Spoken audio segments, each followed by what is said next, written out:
Can Jake Paul get in Tyron Woodley's head? I was asked that question earlier today. That's a hard one. I'm going to go with no.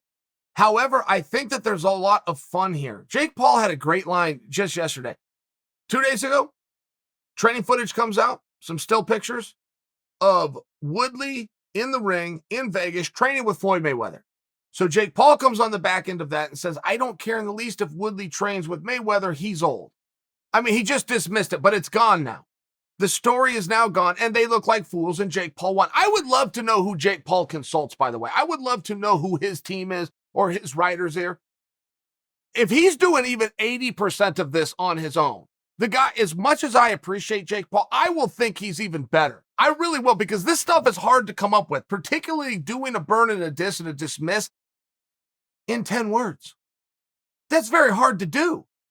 And Paul seems to do it every single day. Now, can that get in T. Wood's head? That's a tough one for me to imagine. T. Wood's just too long of a competitor. And T. Wood has made a great point too, which is to say, I don't care how hard Paul is working. And I don't care what natural skills you are seeing.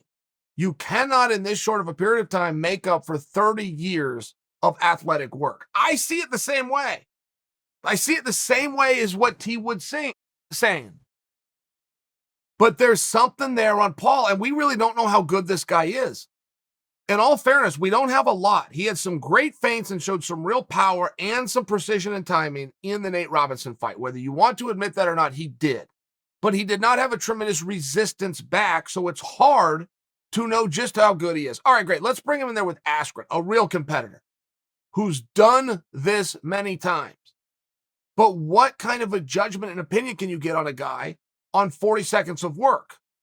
Any sport. Guy could be the best basketball player in the world, but if you only get to see and assess him for 40 seconds and you're a college scout, you can't sign that guy. You're going to need more. So it's one of these things where we do acknowledge and we know there's some power there. That power doesn't mean a damn thing if it doesn't land, right, guy? You understand that concept.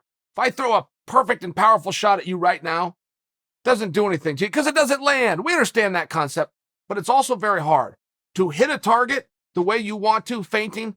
Don't forget, he was coming to the body. Jake Paul was coming to the body when he came back upstairs on Askren. That's a technique that takes a lot of time. So we also can deduce, whether we saw it in the ring or not, there's a lot of work been put in.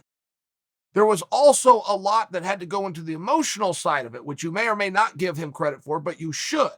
He's in the back at a show, an event that turns out to be a disaster, an embarrassing disaster, and he's back there for 6.5 hours.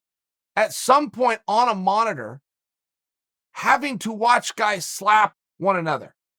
Dealt with it anyway. Found the energy, walked out when it was time, went out and performed. There was some real takeaways that you could get from Jake Paul's fight. Both of them. How good is he isn't going to be one of those. How good is he? Because that power will go away for anybody. So what happens then? Is he busy with the footwork? Is he good with the jabs? Can he deal with an onslaught? I think because we haven't seen it, we love to deduce that the answer is no. But wouldn't that be a little bit of a silly deduction to get to, considering every other box that has been tested gets checked? Why would we assume the unchecked boxes are going to be a negative? That's just what we do. That's just how human psychology works. We do that all the time. Well, yeah, Khabib gets a takedown, but if he ever gets stuck on his feet with somebody, and then he gets stuck on his feet with Conor McGregor, lands a hand and puts Conor down. It's one of those things where the greats can adapt. They just don't adapt until they have to. So I feel as this fight is getting a little bit closer, right? I don't think Jake's going to get in T. Wood's head. I think he's going to entertain the rest of us, which T. Wood is expecting him to do.